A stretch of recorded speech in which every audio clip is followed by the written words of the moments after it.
Discussions in this show should not be construed as specific recommendations or investment advice. Always consult your investment professional before making important investment decisions. Securities offered through registered representatives of Cambridge Investment Research, a broker-dealer member FINRA SIPC. Advisory services through Cambridge Investment Research, Inc., a registered investment advisor. Cambridge and Houston First Financial Group are not affiliated. Welcome to Money Matters with Chris Hensley, where we spotlight financial literacy issues in the Houston community and beyond. And now your host, Chris Hensley. Good morning, everybody. You're listening to Money Matters. I'm Chris Hensley. We have a great show lined up for you today. We have with us today Bryan Kuderna, who is a certified financial planner. Bryan, I want to say first, thanks for being on the show. Yeah, thanks for having me. I'm happy to be here and look forward to our discussion. Absolutely, and then I'm going to share a little bit with the listeners on your bio, so they can get to know you just a little bit better. I mentioned you're a certified financial planner. You're one of New Jersey's top 10 financial professionals of 2021. You host the Kuderna podcast, and then this year you just published a book called "What Should I Do with My Money? Economic Insights to Build Wealth Amid Chaos."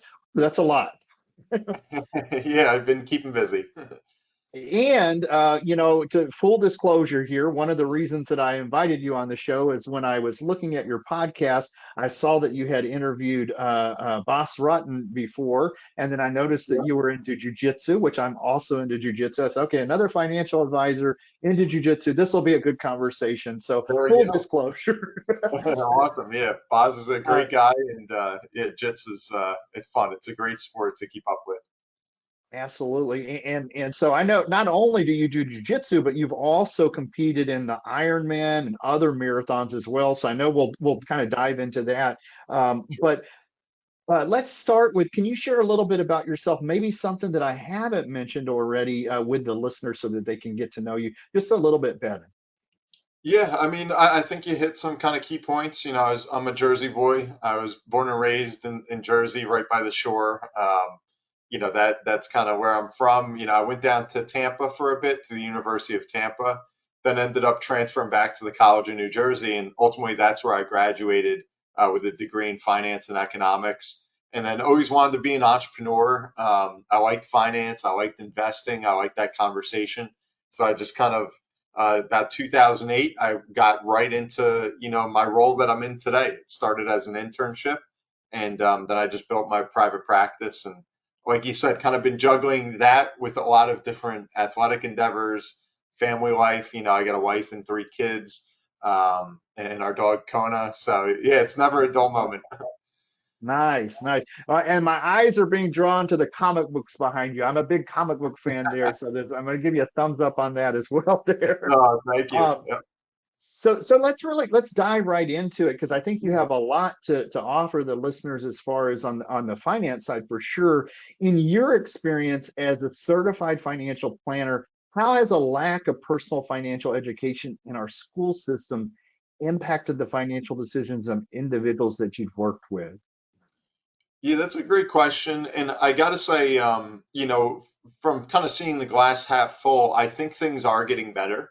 I've seen it with my kids, and I'm sure you've heard it. There's more and more financial literacy courses that most high schoolers, have to pass before they could graduate. So like back in my day, that didn't even exist. There was no such thing as a finance or an accounting class in high school. So I think they are making improvements in that regard. But the economy that we're living in right now is a symptom of the way people were raised and taught 10 years, 20 years, 30 years ago. And so it's constantly evolving. I think that when I'm out there dealing with young professionals, they have maybe a base knowledge that was better than years past. However, I think some of the more important things they're still not aware of.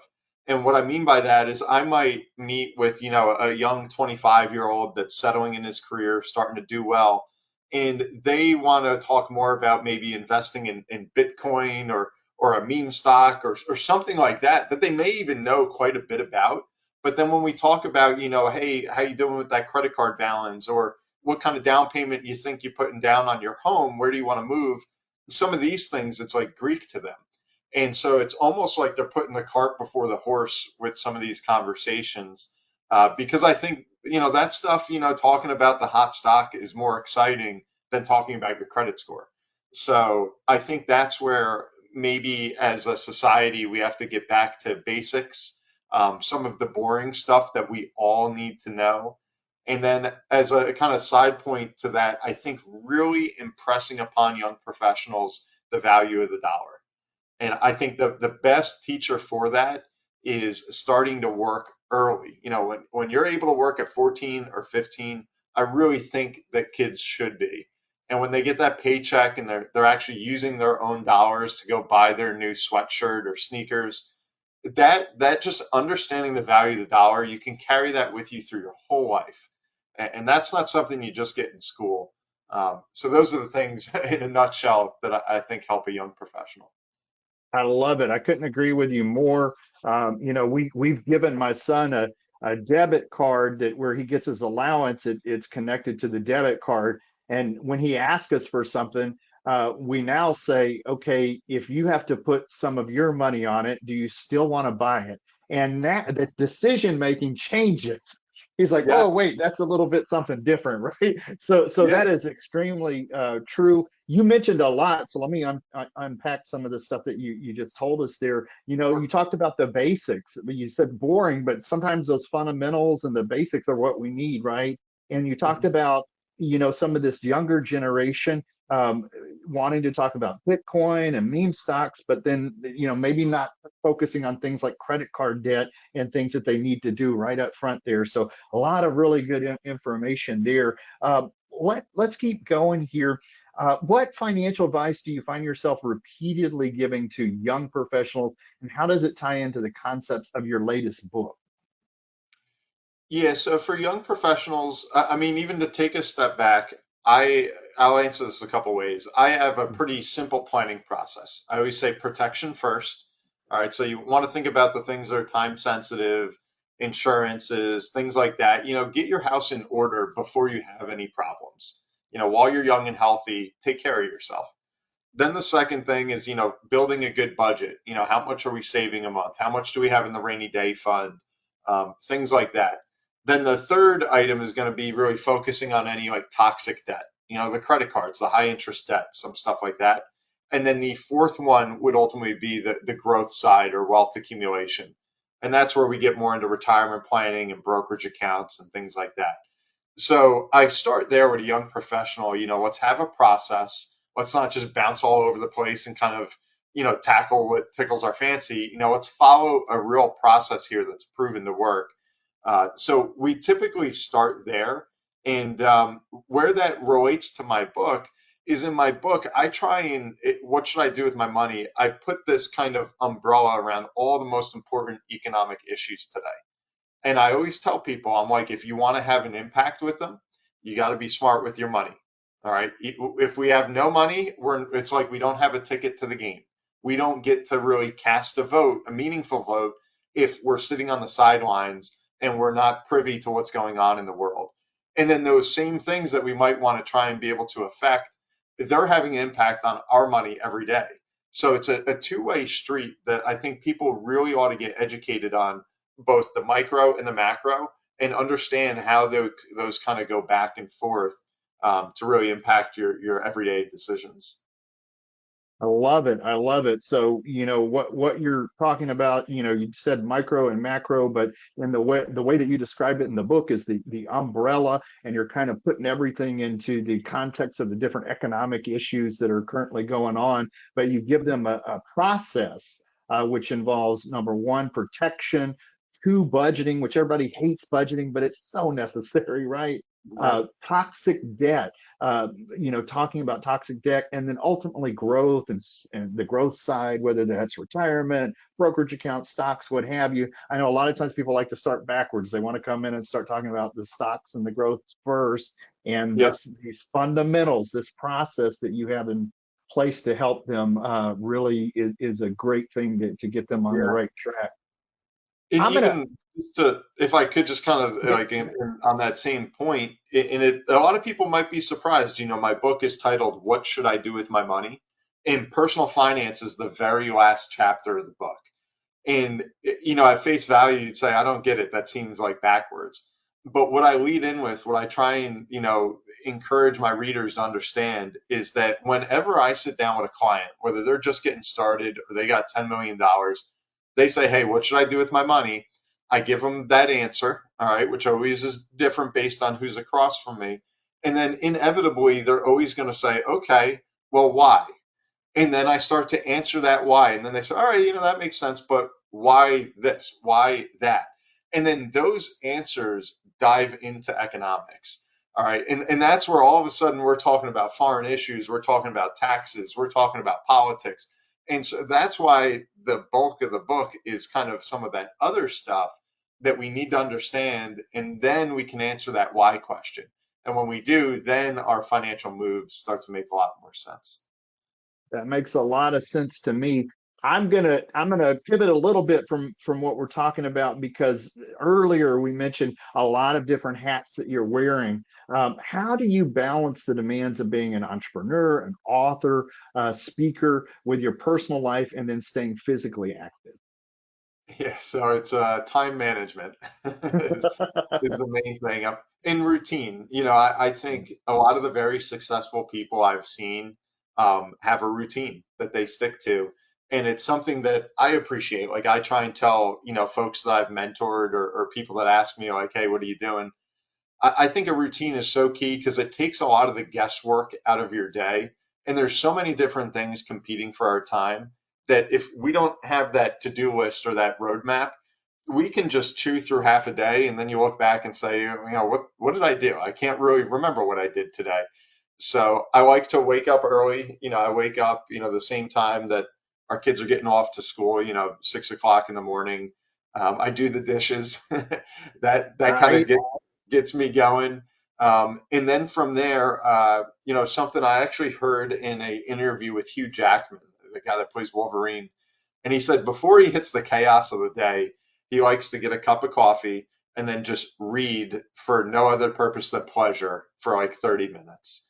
And so I do that before the whole day starts. Whatever book I'm reading, I'll just sit down with a cup of coffee, read, be by myself for 30 minutes, enjoy that, start my day out, kind of feeling good.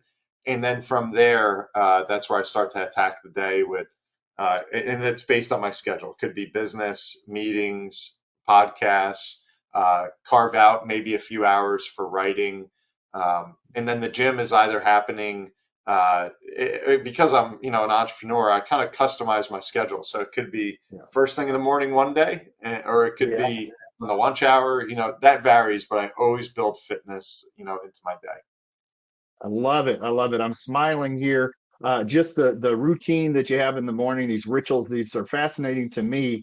Waking up early. I might have to edit out the part about doing dishes. I'm worried my wife might hear that and then hold me to that standard. Just joking. But reading, just being an avid reader every day. Now, do you prefer a regular tactile physical book, or do you do the Kindle, or how do you read when you read a little bit of both, or Yeah, so I just maybe I'm old school. Like I just love having a good book, paperback yeah, book, and I'm flipping pages in my hands. yeah, Because yeah, I got some of my yeah. books here in my bookcase, and it's just how I've always done it. And what I used to do, maybe the reason why I'm kind of a little versed to the Kindle is when I was reading like in high school, college, and shortly thereafter, every book I read, I had to have a highlighter in my hand. And I used to read a ton of nonfiction. And so I liked it was almost like active reading where I'd go through and if I saw a quote or an idea that I was like, oh, I love it, I would highlight it. And then it's like I always kind of had it there, like in my memory. Where I feel like that might be a little more difficult to go grab the Kindle off the shelf and have that. Now I don't really do that as much anymore. Now I'm kind of a little more laid back with my reading, but that's just the way I do it. Love it. No, before I was well, while I was in college, I managed a bookstore, old Super Crown books. So that was I'm a book person. I love just being around books. So that's a great answer there. Let's talk a little bit about in our industry in financial planning. How has the rise of fintech affected traditional financial planning? And what tools or apps do you see as game changers in the industry? Yep. So I think, tech is invading every space. I mean, there's actually a chapter in my book just called Tech, and that's what we get into is it's everywhere. It doesn't matter what field that you're in. And I think a lot of the barriers to entry to get some knowledge or to kind of take part in all the different areas of the economy have been taken away or knocked down by tech. Back in the day, you wanted to go buy a stock, you might have to actually pick up a phone, call a broker, have at least $10,000 to then go place this trade. It was a process that was kind of off limits for most Americans or most people out there.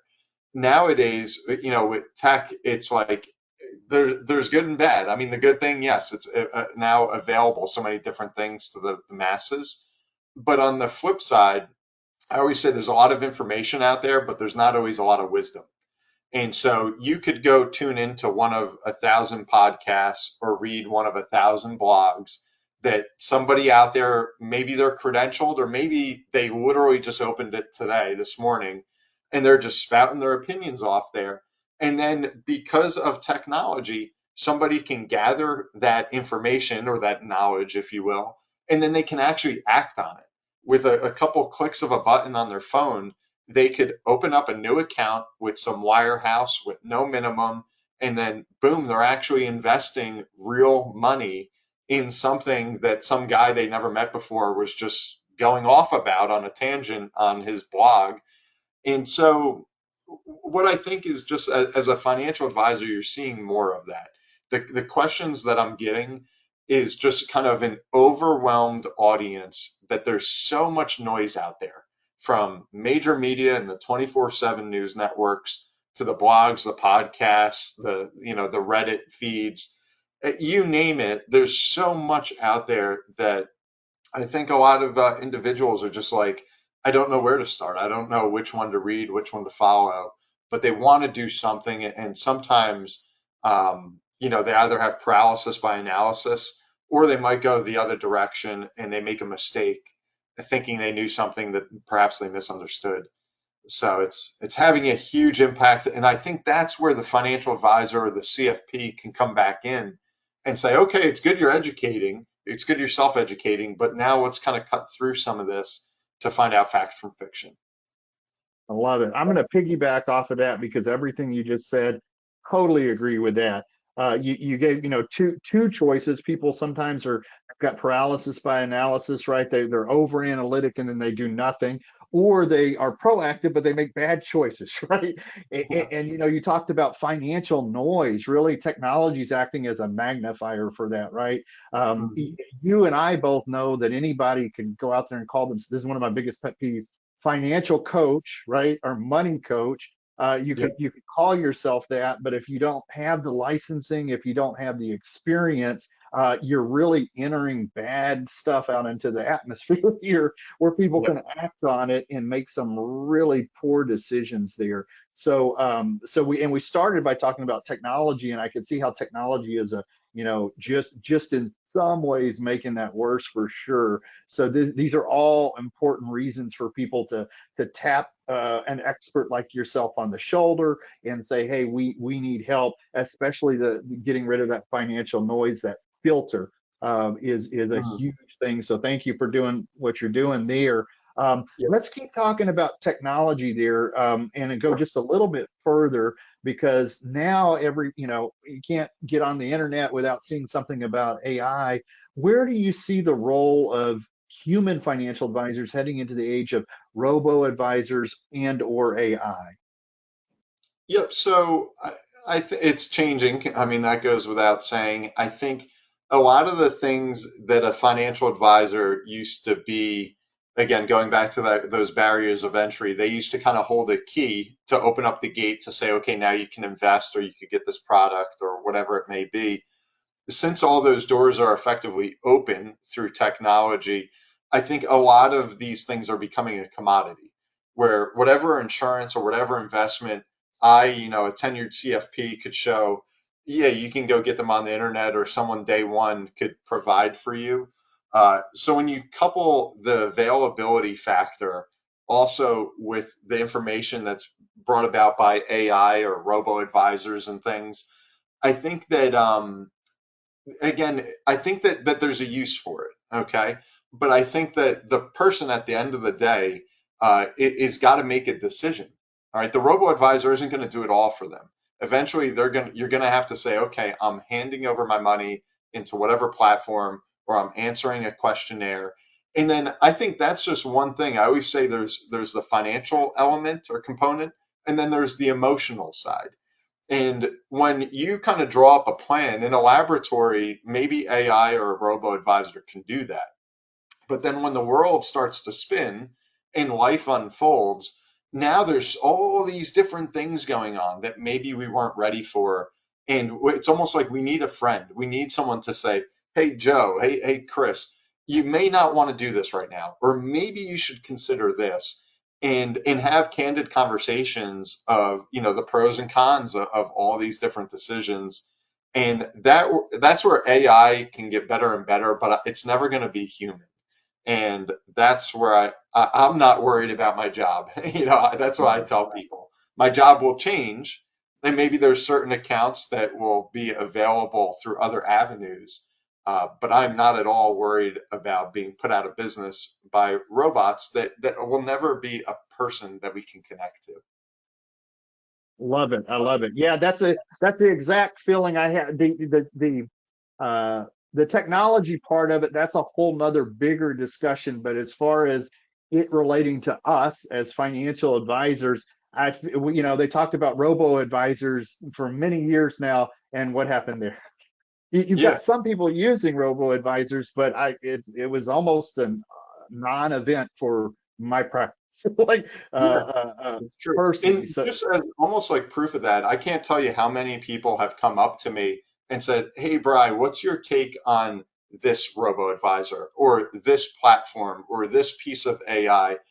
And I'm like, just if you have to come and ask me for my opinion on it, it's almost not really doing its job because it hasn't sold you. It hasn't gained your trust and your confidence that you need to come back to a human for a human to say, okay, use it, but just use it for this. That's where ultimately it's a tool. All right. It's almost like if I'm a carpenter and my biggest customer found a hammer, I'm not out of a job. Okay. Now I can go show them how to use that hammer, but it's I know that's kind of a trivial analogy, but that's what it is. It's just another tool. yep.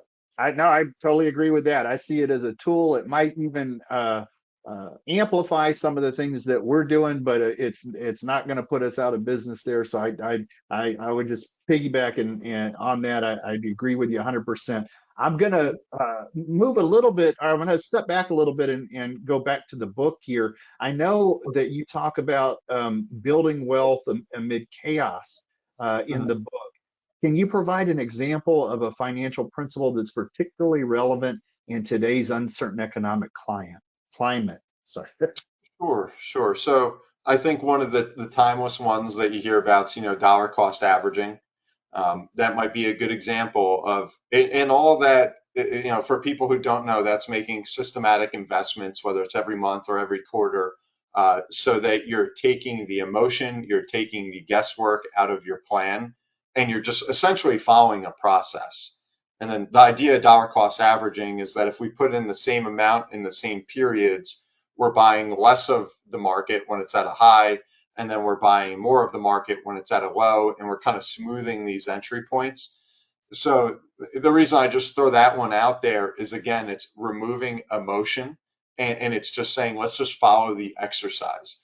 So it's funny, when I came up with the title of my book, we had what should I do with my money. My publisher, McGraw-Hill, they loved it. Everyone was like, that's great. The subtitle, we went back and forth, and we had building wealth amid chaos.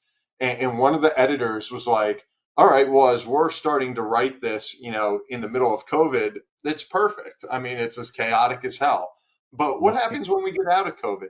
And I was like, don't worry, it will be chaotic because that's what the world is. It never, ever stops. And so I think that's what I try and tell people is like, you turn on the news tonight, you could flip the channel and in 5 minutes find something inspiring, and hopeful that will energize you to the nth degree. And then you could find something so terrible that you could just dive into a depression. And you could do that every day. So I think that's kind of the premise of the book is like, let's take some of the emotion and the opinion and the, the kind of two sides of the coin that are constantly fighting each other. Let's get rid of all of that and just look at, the empirical evidence and the story of what's going on. And then along the way, focus on what you can control. And, when you do that, and dollar cost averaging is just one example, we're following a process where now we're taking that emotion out, and chaos all of a sudden doesn't mean that much to us. And we can say, all right, chaos is going to present opportunity instead of just these never ending threats that we want to panic over. I love it. Focusing on what you can control. You gave us the example of dollar cost averaging, which is a huge one. I mean, a lot of like you said, it's taking the emotion out of it and just having people exert that consistent, repeatable exercise of saving and putting money aside. We're bumping towards the end of the half hour here. This half hour is going by really, really quick. So I want to ask a few questions here. In the Ironman, how has being an Ironman and pursuing athletic challenges affected your career? Yeah, so I think it always just provides kind of like a just stability to life for me. You have all these different things that you're trying to attack, and some days you have good days, other days you have bad days. But to be able to come back to something that's just so kind of basic, like sports or running, even, these are things that I've done since I was a kid. Sports was always a big deal, so I never wanted to lose all of that.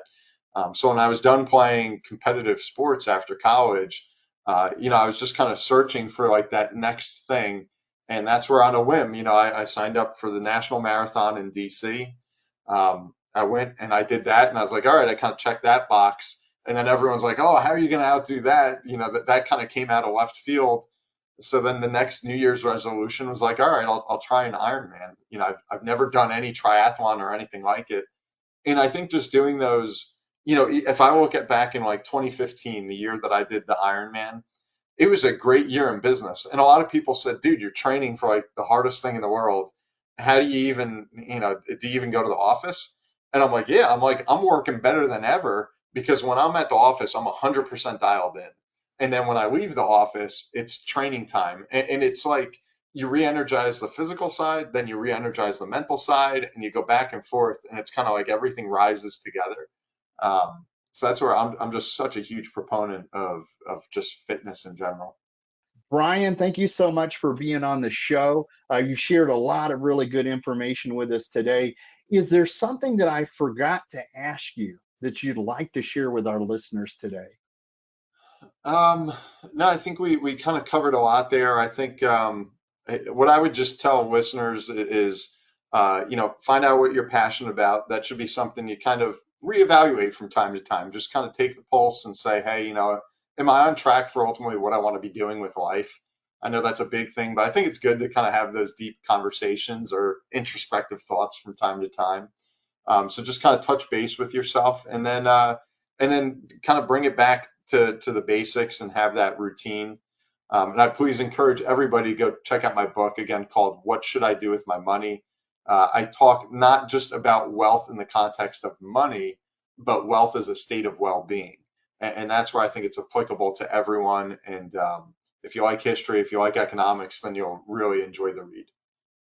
I love it. I love it. And Bryan, thank you so much for being on the show. One very last question for listeners who'd like to contact you. You did share with us how, where to, or to the book, and where do they find you? How do they get in touch with you?